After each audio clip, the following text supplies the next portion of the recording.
رانا صاحب یہی بات ہے، 78 سال کا اگر ایک مجموعی ریویو اگر آپ دیکھیں تو وہی مسائل جو پہلے دن سے تھے آج بھی وہی ہیں۔ اس کی وجہ ہے کامران صاحب کہ پاکستان میں سٹیٹس کو بریک نہیں ہو رہا۔ روز اول سے پاکستان پہ جو قبضہ ہوا وہ آپ کی اشرافیہ کا، آپ کی بیوروکریسی کا، چند سیاسی خاندانوں کا، مافیاز کا اور کارٹلز کا۔ ہم آج بھی اسی تاریخ کے نازک ترین موڑ پہ پھنسے ہوئے ہیں جو 1947 میں ہمیں جس کا سامنا تھا۔ کون ذمہ دار ہے اس تمام تر صورتحال کا؟ اقتدار کی طوالت تو ہر شخص چاہتا ہے اس ملک میں۔ قائد اعظم محمد علی جناح کے جو ارشادات تھے اس کا کہیں 1% بھی امپلیمنٹڈ ہے اس ملک میں؟ کہ ہم نازک ترین موڑ سے آگے بڑھ ہی نہیں پا رہے۔ جب اقتدار سے باہر ہوتے ہیں تو ملک چھوڑ کے چلے جاتے ہیں۔ اکانومی کی بات کر لیجئے، سوشل سیکٹر کی بات کر لیجئے، سوشل جسٹس کی آپ بات کر لیجئے، گورننس کے حوالے سے آپ دیکھ لیجئے۔ اور اگر ہم کہتے ہیں کہ جی کیا بیچا آپ نے، تو یہ بھی تو پوچھا جائے گا پھر کہ آپ نے بنایا کیا تھا بیچنے کے لیے؟ آپ کے ملک میں ڈیولپمنٹ سائڈ پہ کتنا خرچ ہو رہا ہے؟ میکرو اکنامک ولنریبلٹی ابھی بھی موجود ہے، یہ میں نہیں کہہ رہا، یہ IMF کہہ رہا ہے۔ راسی دا منڈا پوچھتا سی کہ بھئی وہ مر گیا تو پھر کون چودھری بنے گا،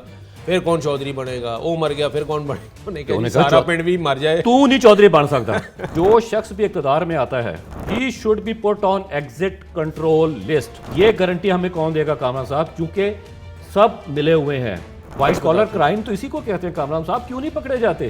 بسم اللہ الرحمن الرحیم۔ سنو پوڈ کاسٹ میں میں ہوں محمد کامران خان اور میرے ساتھ ہیں رانا کیسر صاحب۔ ناظرین، سال 2025 اختتامی مراحل میں ہے۔ اس موقع پہ احاطہ کیا جاتا ہے کہ کیا کھویا کیا پایا ہم نے۔ بحیثیت مجموعی اگر دیکھا جائے تو پاکستان کو بنے 78 سال ہو گئے، لیکن جو مسائل روز اول سے ہمیں ملے تھے وہ آج بھی اسی طریقے سے موجود ہیں، بلکہ ان میں مزید اضافہ ہوا ہے۔ وہ چاہے غربت ہو، بے روزگاری ہو، مہنگائی ہو، کرپشن، بیڈ گورننس، یہ سارے وہ ایریاز ہیں جو ابھی تک موجود ہیں اور ان میں کوئی کمی نہیں آ سکی۔ تو رانا صاحب، روز اول سے جو مسائل ہم دیکھ رہے ہیں آج بھی وہی ہیں، بلکہ ان میں اضافہ ہوا ہے، کوئی کمی نہیں ہو پائی۔ اس کی وجہ ہے کامران صاحب کہ پاکستان میں سٹیٹس کو بریک نہیں ہو رہا۔ ٹھیک، حالات جوں کہ توں، کچھ بھی تبدیل نہیں ہو رہا۔ روز اول سے پاکستان پہ جو قبضہ ہوا وہ آپ کی اشرافیہ کا، آپ کی بیوروکریسی کا، چند سیاسی خاندانوں کا، مافیاز کا اور کارٹلز کا۔ آج بھی وہی پاکستان کو رول کر رہے ہیں اور وہ پھلتے پھولتے جا رہے ہیں، اور پاکستان کی عوام اور ہماری ریاست کمزور سے کمزور ہوتی چلی گئی۔ ٹھیک ہے۔ اور وہ جو تاریخ کا نازک ترین دور ہے اور موڑ ہے وہ ختم نہیں ہو رہا۔ ہم آج بھی اسی تاریخ کے نازک ترین موڑ پہ پھنسے ہوئے ہیں جو 1947 میں جس کا سامنا تھا۔ جی جی جی جی جی، آج بھی ہر موقع پہ یہ کہا جاتا ہے ملک نازک دور سے گزر رہا ہے۔ ہر حکومت آ کے یہی کہتی ہے، یہی شور شرابہ، یہی واویلا، یہی رونا دھونا کہ جناب پاکستان بڑے مشکل ترین حالات سے گزر ہے۔ کبھی کسی نے اس چیز کا جائزہ لیا اور ایڈمٹ کیا یا بتایا کہ کون ذمہ دار ہے اس تمام تر صورتحال کا؟ یعنی اقتدار کی طوالت تو ہر شخص چاہتا ہے اس ملک میں، ٹھیک ہے، کہ جی میرا اقتدار قائم رہے، لیکن عوام کا اور ریاست کا کیا ہو رہا ہے؟ رانا صاحب، ہمیں آزادی ملی اور وہ جو غیر ملکی آقا تھے ان سے ہمیں نجات ملی، اس کے بعد تو ہم انڈیپینڈنٹ اسٹیٹ بنے نا، تو پھر یہ قبضہ ان کے پاس کیسے چلا گیا، اشرافیہ کے پاس؟ یہ وہ لوگ ہیں جو پاکستان بننے سے پہلے بھی طاقت کے ایوانوں میں موجود تھے اور سب کو تقریباً سر کے خطاب بھی ملے ہوئے تھے، نائٹ ہوڈ، ٹھیک ہے۔ ٹھیک ہے، تو وہ جب انگریز جہاں سے چلا گیا تو اپنے وارثوں کو یہاں پہ پھر ہم پہ مسلط بھی کر گیا۔ قائد اعظم محمد علی جناح کے بعد تو یہی صورتحال ہے۔ بالکل صحیح۔ مطلب آپ دیکھیں کہ قائد اعظم محمد علی جناح کے جو ارشادات تھے، جو انہوں نے اپنی تقاریر میں کہا، اس کا کہیں 1% بھی امپلیمنٹڈ ہے اس ملک میں؟ یعنی بیوروکریسی کے حوالے سے، کرپشن کے حوالے سے انہوں نے کیا کہا تھا، اداروں کے حوالے سے انہوں نے کیا کہا تھا، جمہوریت کے حوالے سے انہوں نے کیا کہا تھا، اور ایک انٹرفیتھ ہارمنی کے حوالے سے انہوں نے کیا کہا تھا، مذہب کے حوالے سے۔ بالکل ایگزیکٹلی۔ تو کیا ہوا؟ کچھ بھی نہیں ہو رہا۔ دیکھیں، پرابلم صرف یہ آتی ہے کامران صاحب کہ ریفارمز جب نہیں ہوں گے ایز پر یور آئیڈیالوجی، صحیح، تو نہ آئیڈیالوجی رہتی ہے اور نہ پھر قومیں آگے بڑھتی ہیں۔ ہمارا تو یہ مسئلہ ہے کہ ہم نازک ترین موڑ سے آگے بڑھ ہی نہیں پا رہے ٹھیک، ہر لحاظ سے۔ اکانومی کی بات کر لیجئے, سوشل سیکٹر کی بات کر لیجئے, سوشل جسٹس کی آپ بات کر لیجئے, گورننس کے حوالے سے آپ دیکھ لیجئے, آپ اکنامک ریفارمز کی اگر ہم بات کریں وہ دیکھ لیجئے, تو پولیٹیکل ریفارمز کی بات کر لیں وہ دیکھ لیجئے. اکنامک ریفارمز پہ تو ابھی بڑی اچھی خبر آپ پڑھ رہے تھے کہ جی وہ 21.1 ریکارڈ فوریکس ایکسچینج ریزروز ہو گئے. آپ تماشا دیکھیں کہ جی پاکستان نے تاریخ کی بلند ترین سطح حاصل کر لی, یعنی فارن ایکسچینج ریزروز میں 21.1 ارب ڈالر. جی تو اسٹیٹ بینک کے پاس ہیں تقریباً 15 ارب ڈالر کے قریب.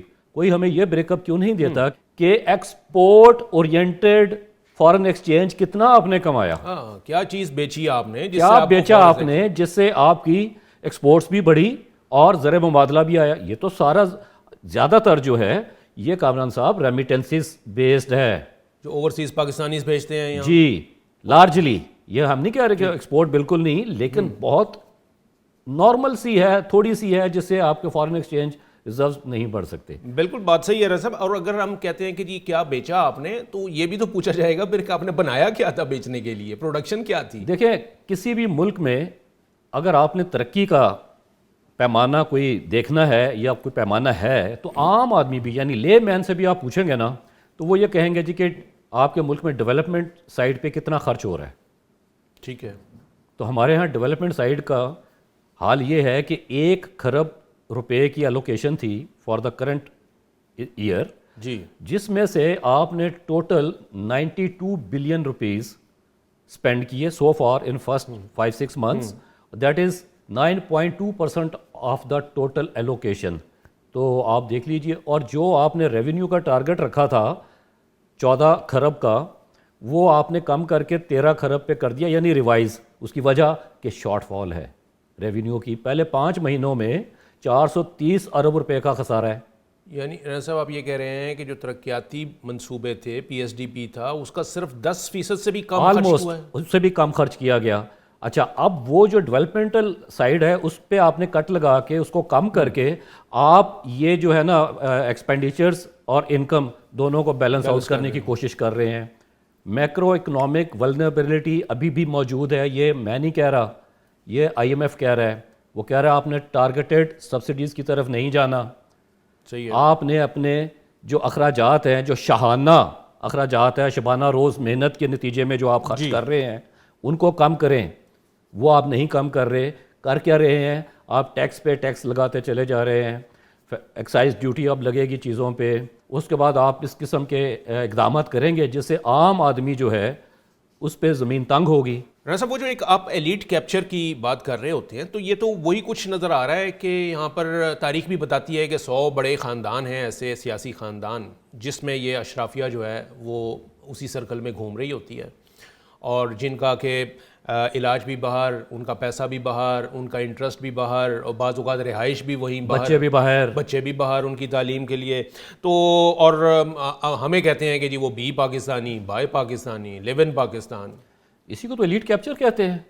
اور یہی آپ کے نظام کی کمزوریاں ہیں کامران صاحب, کہ جب اقتدار سے باہر ہوتے ہیں تو ملک چھوڑ کے چلے جاتے ہیں. یہی بات ہے جس کا رونا رویا جا رہا ہے اس ملک کے اندر, جی, کہ جب اقتدار سے باہر ہوتے ہیں تو ملک چھوڑ کے چلے جاتے ہیں, کیونکہ ان کے کاروبار, ان کی جائیدادیں سب باہر ہیں, اولادیں باہر ہیں. تو اس ملک میں تو پاکستانی ہی رہیں گے, ایلیٹ نہیں رہتی.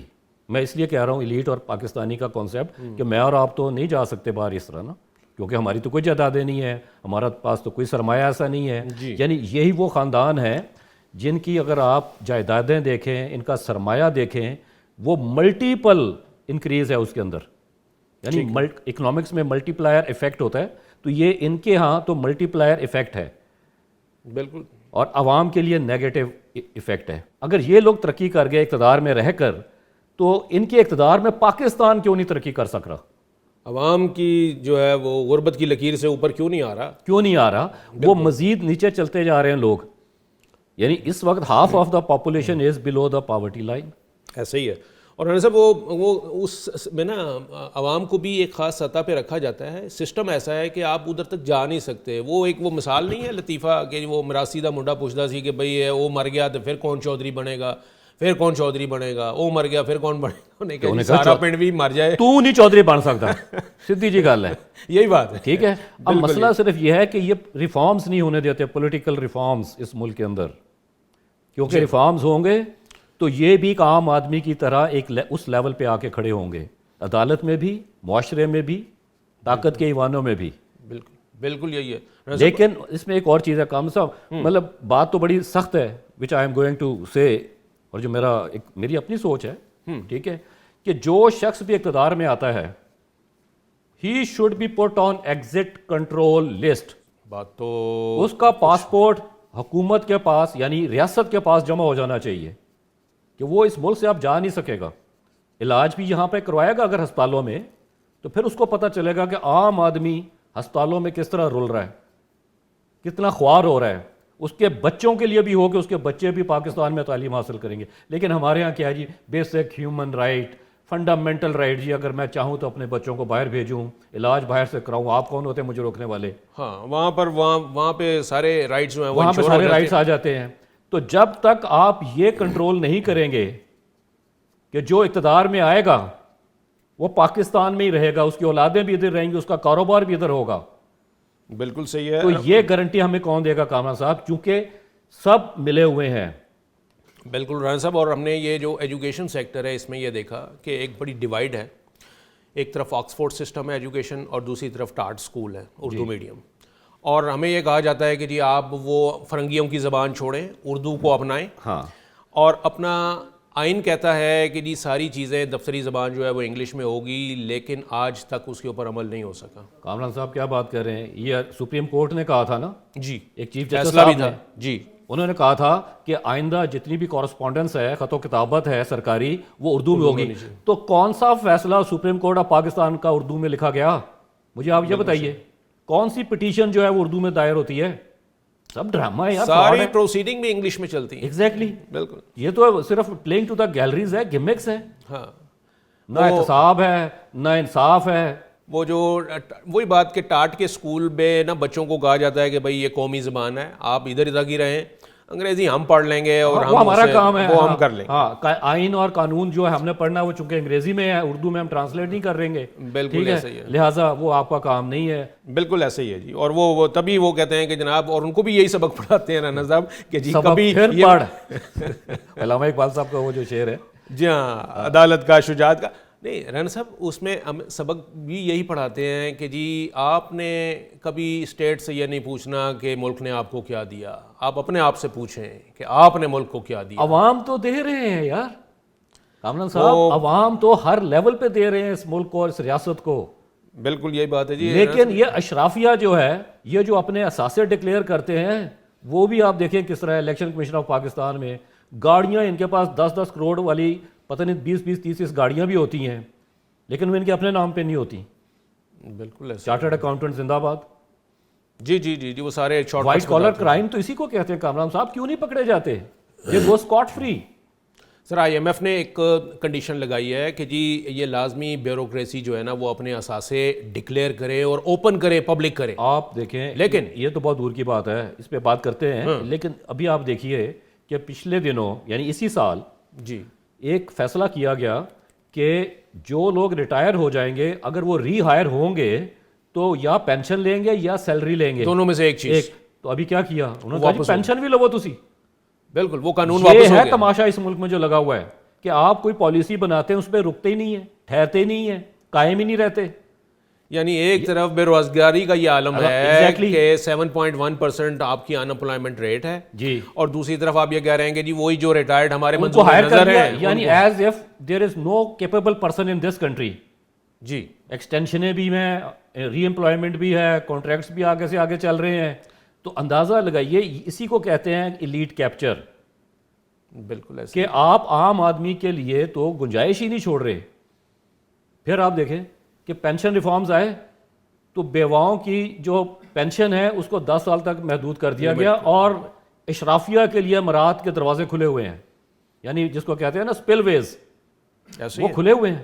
بالکل ایسے کوئی پوچھنے والا نہیں ہے. اور پھر اس کے بعد آپ دیکھیں کہ حکومت کے جو غیر ترقیاتی اخراجات ہیں, سو کالڈ آسٹیرٹی ڈرائیو, اور بھائی بتائیں تو صحیح, وہ کچھ بھی نہیں ہے. آپٹکس ہیں وہ کہتے ہیں جناب کابینہ کو دال روٹی سرو کی جائے گی, چائے کے ساتھ بسکٹ نہیں ملیں گے, کوئی غیر ملکی دورے نہیں ہوں گے, چھوٹی گاڑیاں استعمال کریں گے. سب ڈرامہ. اور ایف بی آر جو 1000 گاڑی لے کے بھی جو ہے نا وہ ٹیکس کلیکٹ نہیں کر سکا. اچھا پھر ٹیکس کلیکشن پہ بات یاد آ گئی, تھوڑی سی ریپیٹ ہو جائے گی, ہم نے پہلے بھی بات کی ہے جی کہ ایف بی آر کہتا ہے جی ہمارا ٹیکس نیٹ بڑھ گیا.